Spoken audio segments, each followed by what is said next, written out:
soon we all will die. Our hopes and fears will be irrelevant.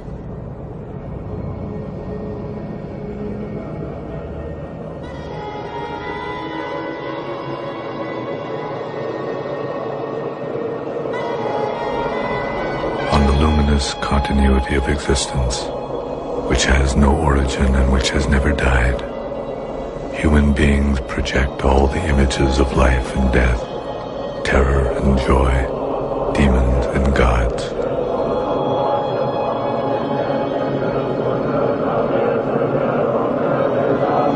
These images become our complete reality, and we submit without thinking to their dance. In all the movements of this dance, we project our greatest fears on death, and we make every effort to ignore it.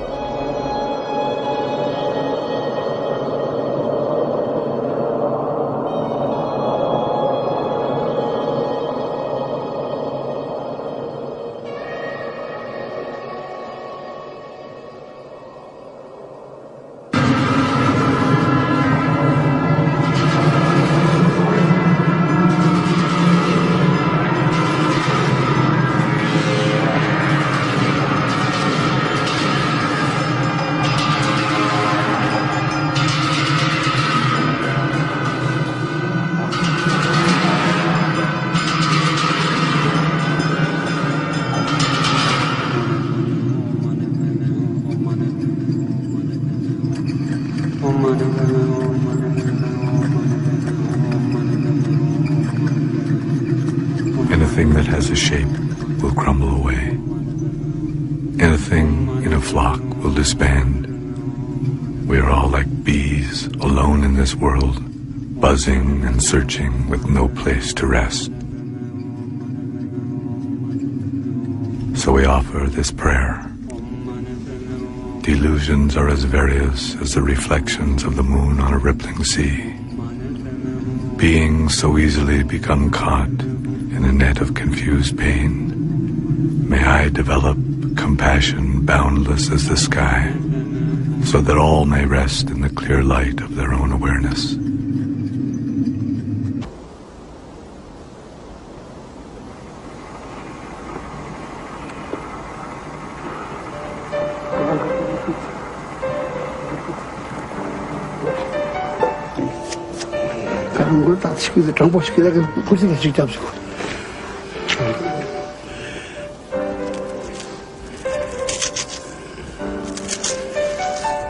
This is Tubten Sering. He is a 13-year-old novice monk. For the last 5 years he has lived in a monastery in a small town in Ladakh near the Tibetan border.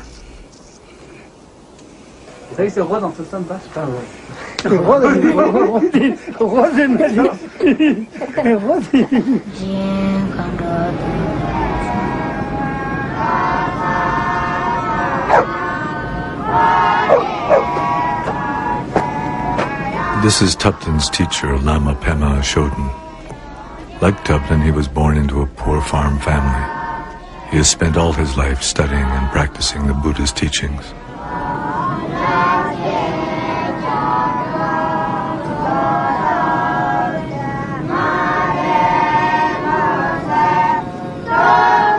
When the Chinese invaded Tibet, Pema Chodron fled from a monastery he had been visiting there and came back to Ladakh carrying 100 volumes of sutras and other texts on his back. These are what he is teaching Tubten and all the other young monks.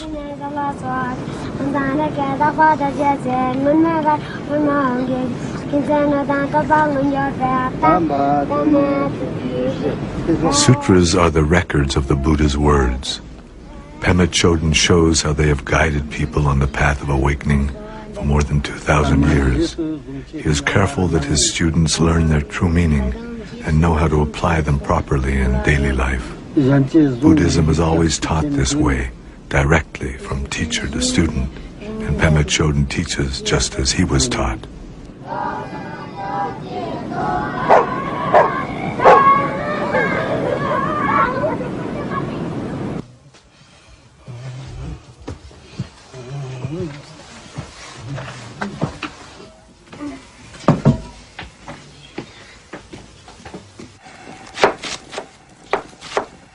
One day, while Tupten Sering is preparing the morning meal, his teacher tells him, "A man in the next village is dying. We will leave here early tomorrow so that we can help him. We will be going there every day for the next 7 weeks. We will read the Bardo Total to him." Then he sends Tupten to the monastery library to find the Bardo Total. Known in the West as the Tibetan Book of the Dead, this text is a guide for those who are dying and is used in all Buddhist countries of the Himalayas. It was written in the 8th century by Padmasambhava, who brought Buddhism to this region, and it has been an integral part of people's lives here ever since.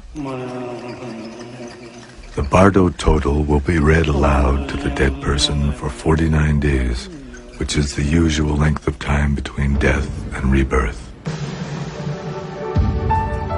This is the first time that Tupten has been asked to assist his teacher. What happens when we die? At death, we lose everything we thought was real.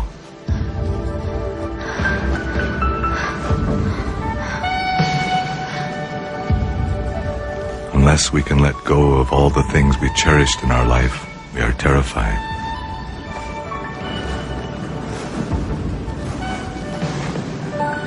If we cannot stop struggling to hold on to our old life, all our fear and yearning will drag us into yet another painful reality.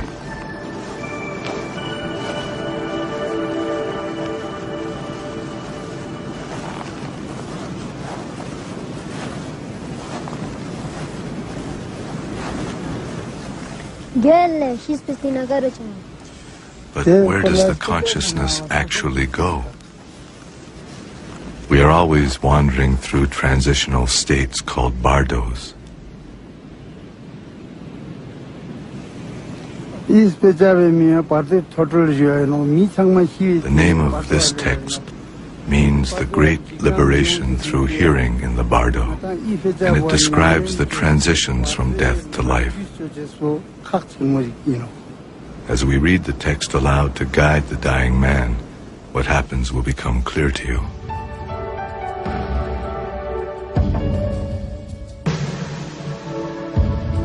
The Sonams live at the edge of a nearby village. The family is very religious, and Grandfather Sonam is often at the temple. But it is his second son, Sering Sonam, who is dying. He has been somehow stricken while traveling on business, in spite of the fact that he is only 42. It will be hard for him to let go of his attachment to this world. To leave his wife and his old father must be very difficult, and this can cause him to wander in the painful uncertainty of the bardo for all of the 49 days after his death.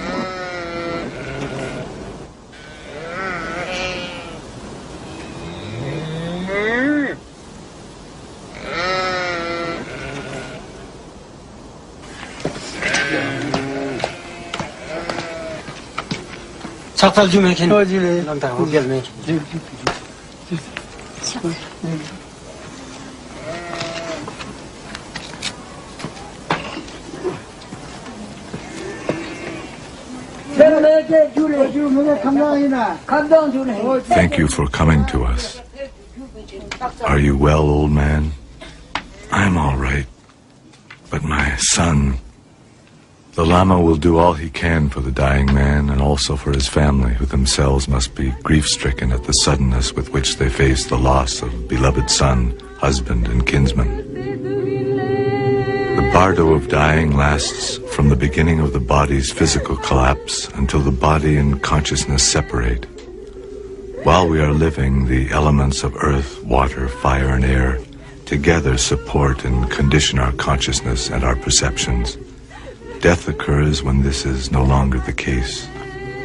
Now, without the screens and filters of daily life, at this time, mind itself can be seen directly.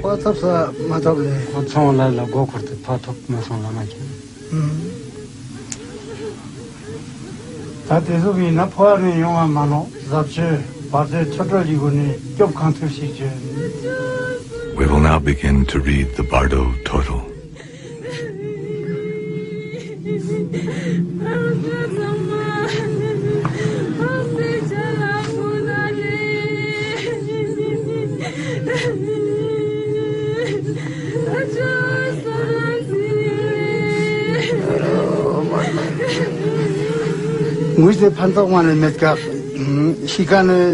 Don't cry, it doesn't help, it just confuses the dying man. The most important thing now is to help Tsering Sonam's mind be untroubled and clear.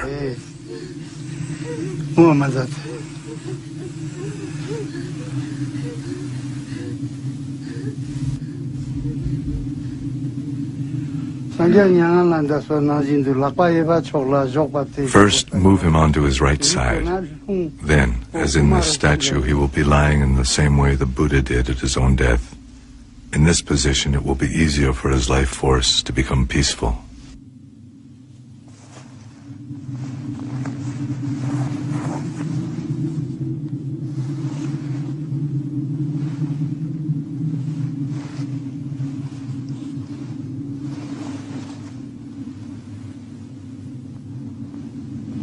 According to the Book of the Dead, dying people are sensitive to sound both as they die and for certain periods after their death. Thus he will hear the teachings which can help him.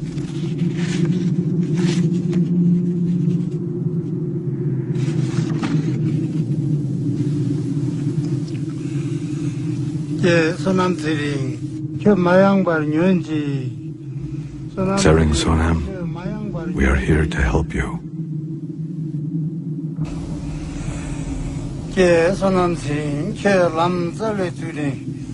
Sonam, listen to me carefully. Listen, Tsering Sonam. Now is the time for you to pay close attention. Do not be afraid. You are dying, and the four great elements of your body are collapsing one into the other. It feels as if you are being crushed by mountains, tossed by waves, scorched and carried off by a strong wind. This is the bardo of dying. It is important now to recognize your own nature. Do not resist this. Do not be afraid. O son of noble family, the time of death has arrived. Now let your compassion be limitless as space. Let your mind be at peace. Rest in this, the vast, empty luminosity of mind itself.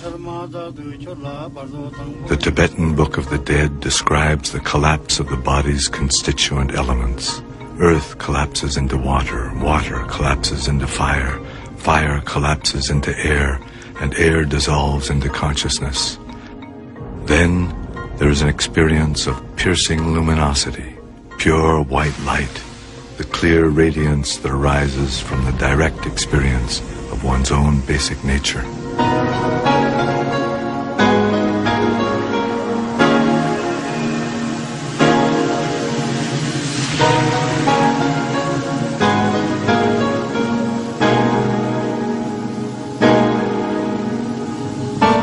Now there is no darkness, no separation, no direction and no shape, only brilliant light. This boundless, sparkling radiance is mind, free from the shadows of birth and death, free from boundaries of any kind.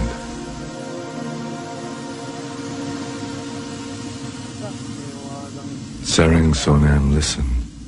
Now all-pervasive light engulfs you completely. All of space is dissolved into pure light. This radiance is the mind of all the Buddhas, all the awakened ones. To recognize this is all that is necessary.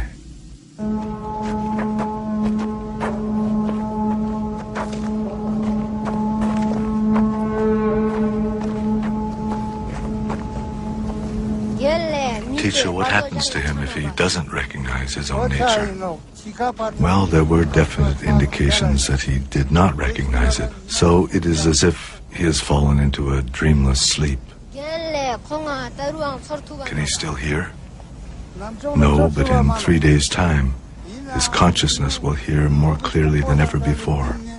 All his senses, all his emotions will be vivid and intense, and although it will seem to him that he has entered some new reality, it is still just the reality of his own mind.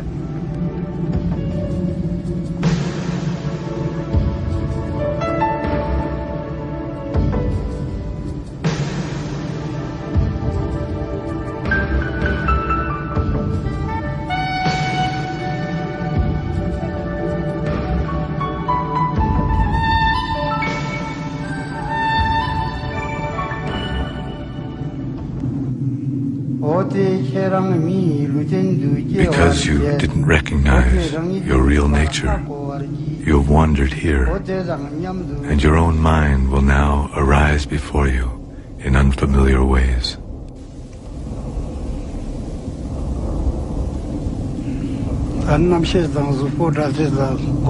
Now his body and consciousness have separated. Now the dead person does not know whether he is alive or not.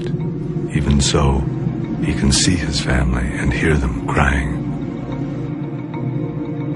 Utsering Sonam, listen carefully. You are not alone in leaving this world. Everyone dies. Do not indulge any longer in desires and longings for this place. There is no way that you can stay here.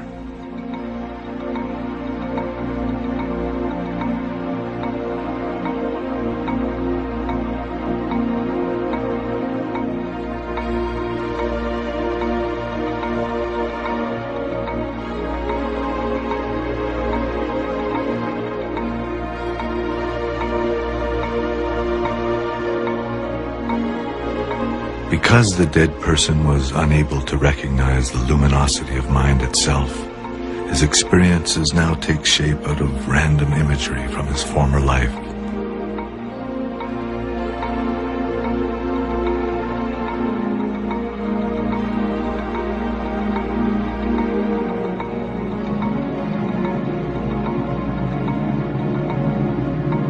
He sees his friends and relatives calling out to him, but they cannot hear his replies. Death has cut him off from them, and sorrow strikes his heart.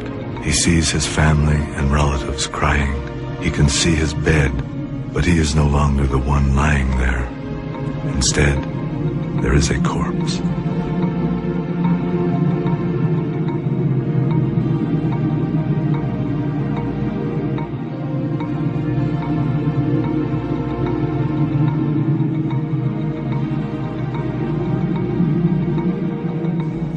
Sonam, listen to me carefully. Soon you will experience the intense presence of your own emotional states as peaceful and raging light forms. Do not be afraid. They cannot hurt you. You are dead. Do not cling to the past. Go forward.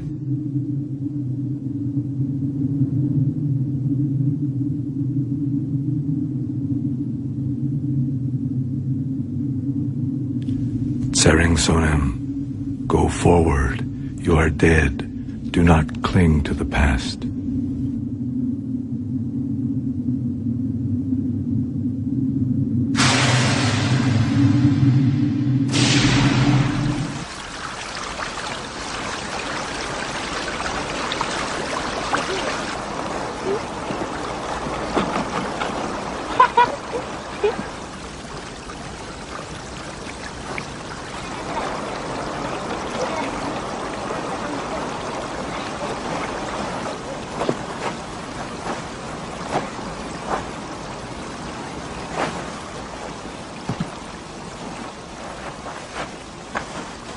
Pema Chodron teaches that though this world seems stable and solid, nothing here is permanent. But like water, snow, and ice, life is always shifting, changing form.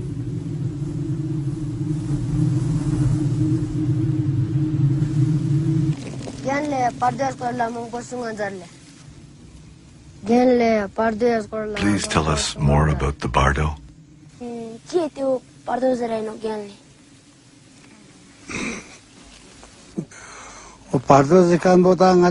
All existence is one kind of bardo or another. It means living in an atmosphere of uncertainty, moving without a place to rest. So that means we are in a bardo now? Yes, we are now passing through the bardo of existence. Here, we want to make something lasting and secure, but no one has ever accomplished this. Our life is always in the hands of death. But death is a different kind of bardo. Yes, when we die, it is completely out of our control. Our experience is completely naked. What is the best path through this bardo? It is a question of waking up right now. Look at your own mind. Look at it when it is calm and still, and when it is running wild. This is what the Buddha did and what he taught.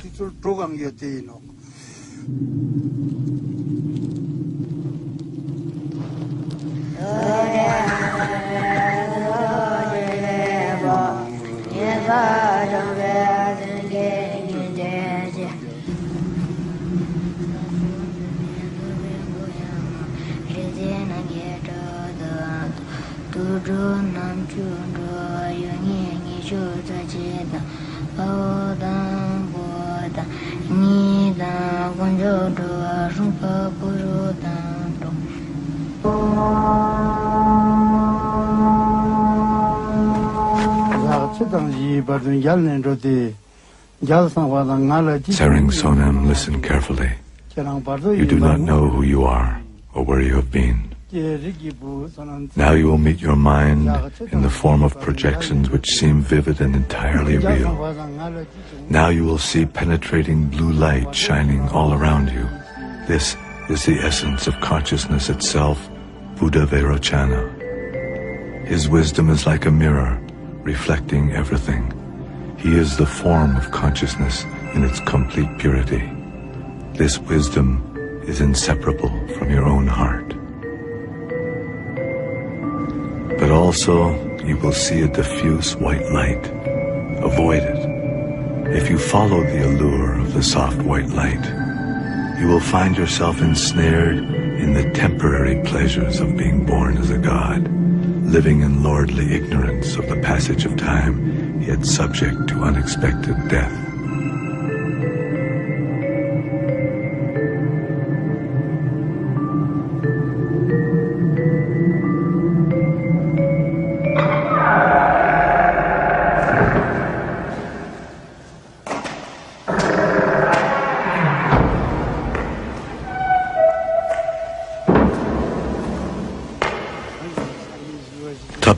Here are the forms of the deities which Sering Sonam will encounter now. They are the wisdom in his very heart and mind. The 42 peaceful deities will emanate from his heart, and then the 58 wrathful ones will emerge from his brain. They will appear one by one, and then all together.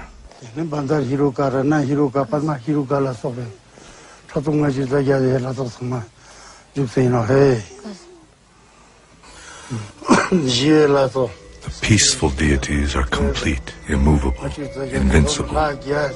If he cannot bear to enter their vast benevolent space, if he cannot let go of self-centeredness and fear, these deities will become terrifying, wrathful ones who drink the blood of his ego clinging and crush all his delusions.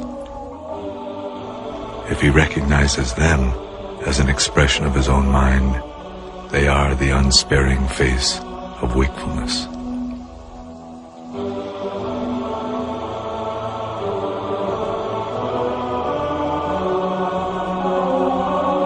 The wrathful forms emerging from the dying man's own brain appear before him actually and clearly as if they were real in their own right.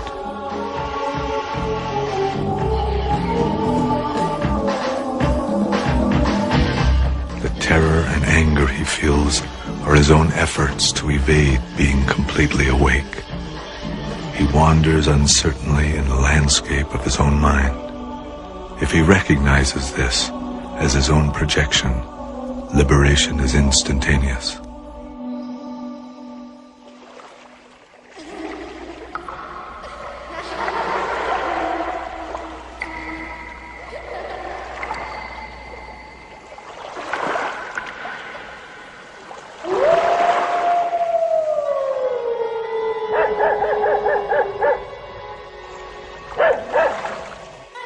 Alone in the night, the old Lama would sing to himself, "The light of wisdom, spontaneous play, dances in bright ripples on an empty lake."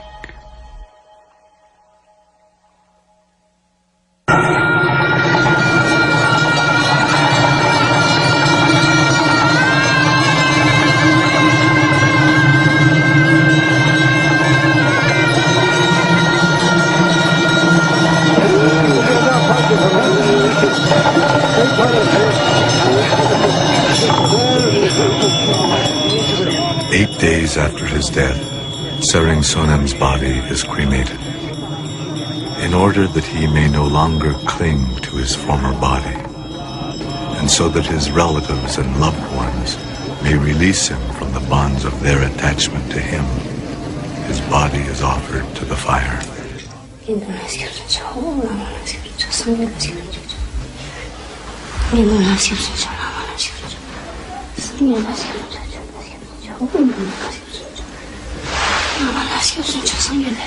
I take refuge in the Buddha. I take refuge in the Dharma. I take refuge in the Sangha. Tsering Sonam's widow makes this prayer not just for herself and her husband, but for all beings to be released from suffering. It's been 8 days since Tsering Sonam died, but still he wanders in the bardo. Now he is seeing the wrathful deities, so it is a difficult time for him. Please continue to think of him kindly. Continue to offer prayers for him and encourage him. It will help him find his way.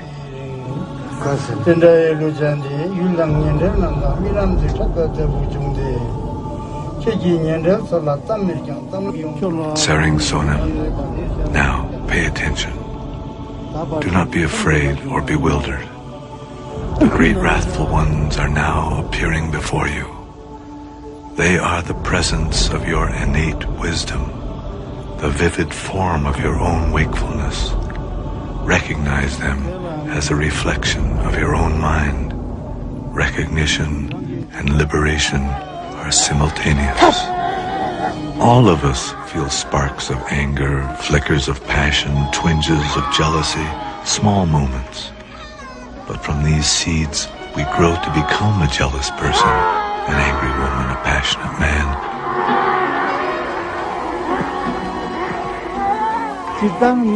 We say, "This is what I am," and we act accordingly. But these are just our masks.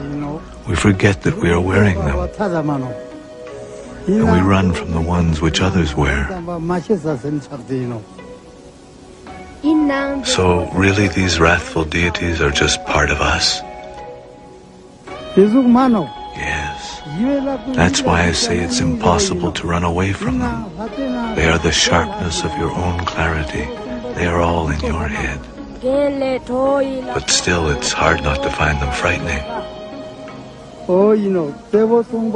Maybe they can't understand why you're always running away.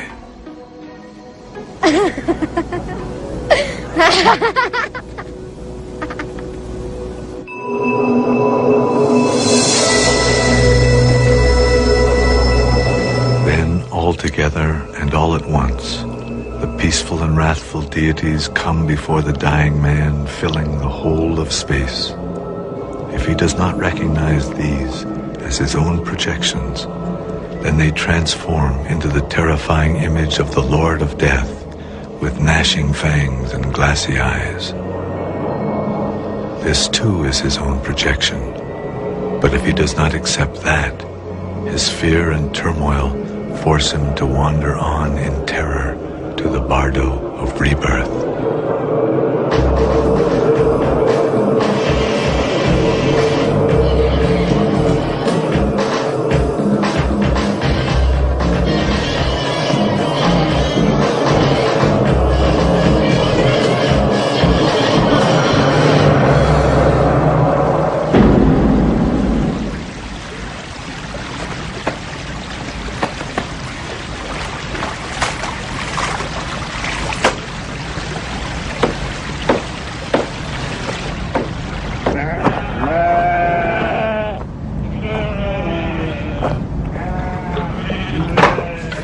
Tsering Sonem was alive. He was too busy to look closely at his life. Now 3 weeks have passed since his death. Drawn on by the stream of his old habits of mind, he still cannot recognize his own basic nature. Now he has left the bardo of the nature of mind.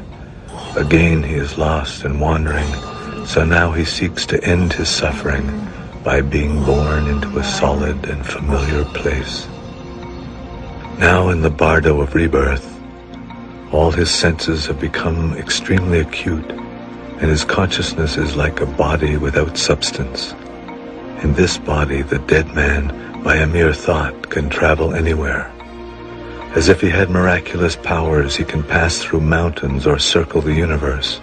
He can enter anywhere, but nowhere can he rest. In the pain of his endless wandering, the thought of being born now promises great relief.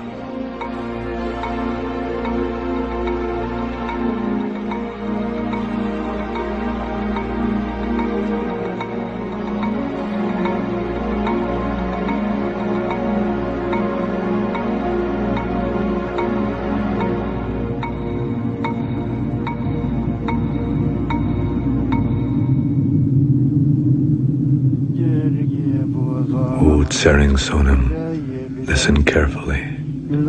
Though you can still see your family, they no longer know that you are with them. Though still you can go anywhere you wish, you cannot slow down. You are simply being driven on the winds of hope and fear, just as a dead leaf is carried on a gale. Still unable to recognize his own nature, his anger, lust, and confusion become ever more intense, ever more solid. They at last appear to him as entire realms where he may stop and dwell. O Tsering Sonem, now all your desperate thoughts pursue you as shadows, beasts, and armies of demons.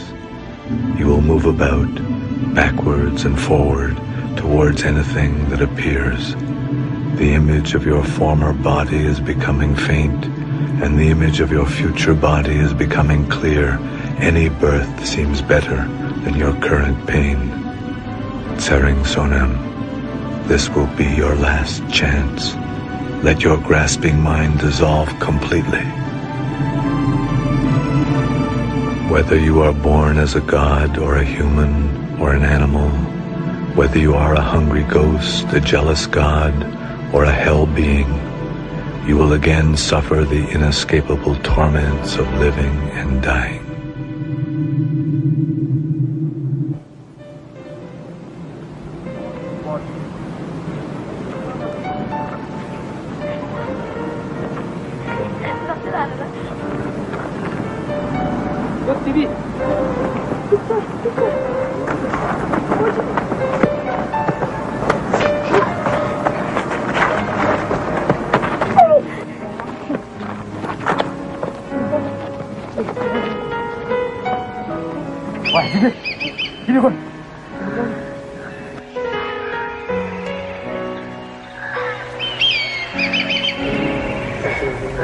Since everyone is caught in these bardos of suffering and delusion, what can we do?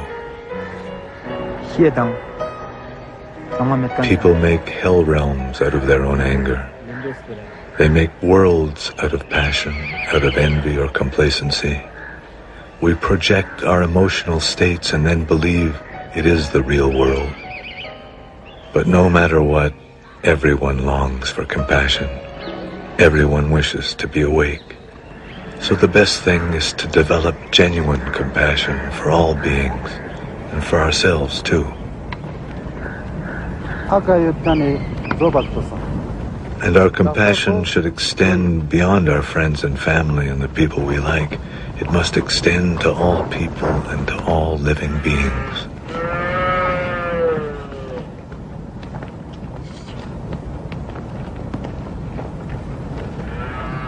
Somehow it seems if we don't truly care for others, we can never know our own minds.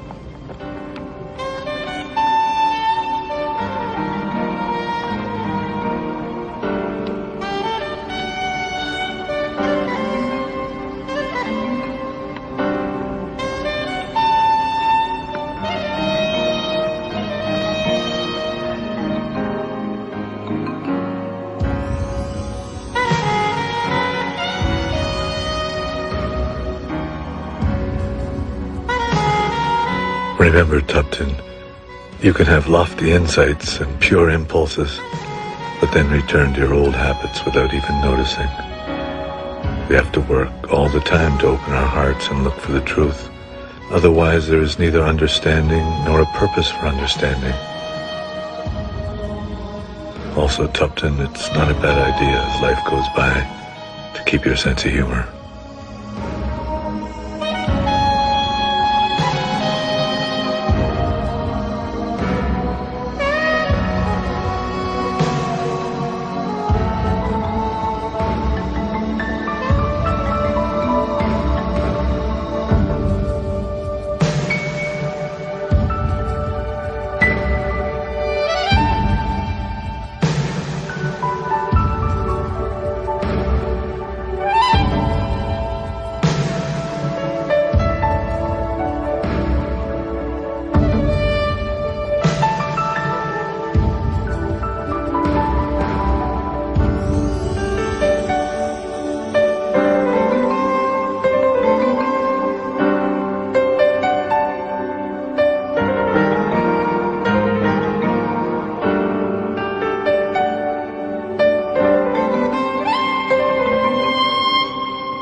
Sering Sonam is coming to the end of this journey. As he reaches the end of the bardo of rebirth, the features of the world he is going to enter will become very clear to him. If he pays attention now, he can find his way to a favorable rebirth.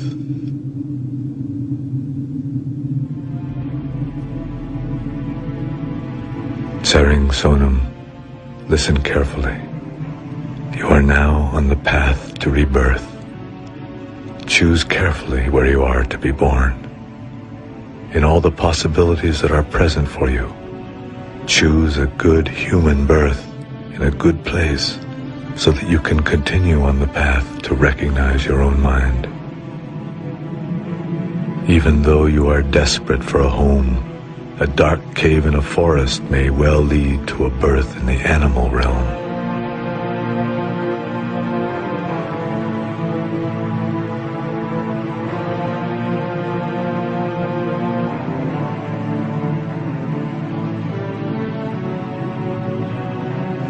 Even if you are consumed by yearning, the realm of hungry ghosts is a never-ending wilderness where life is ruled by hunger and thirst. Rage, bitterness, and anger open all the images of hell. The gods may command all the pleasures of the senses, but their death comes as suddenly as an unpleasant smell borne on a summer breeze.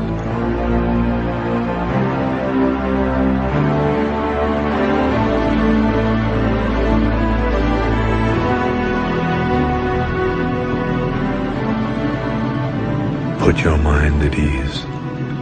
Avoid the extremes of pleasure and pain, and take birth where you may still recognize the luminous essence of your own mind.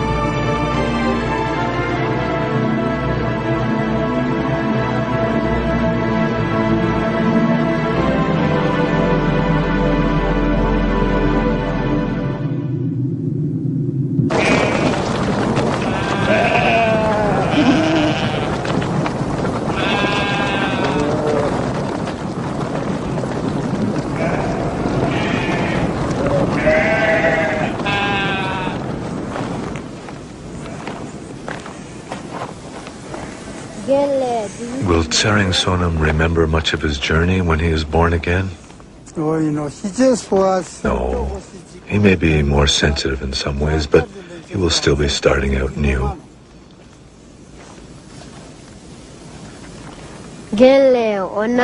So it seems that coming to life is not necessarily a thing to be celebrated.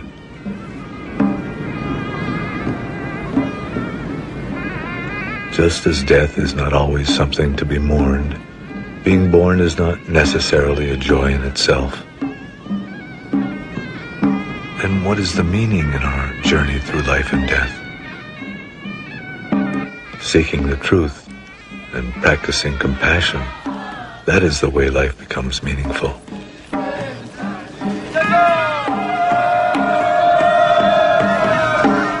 Just as it does for this young bride. The beginning of a new life always holds that promise.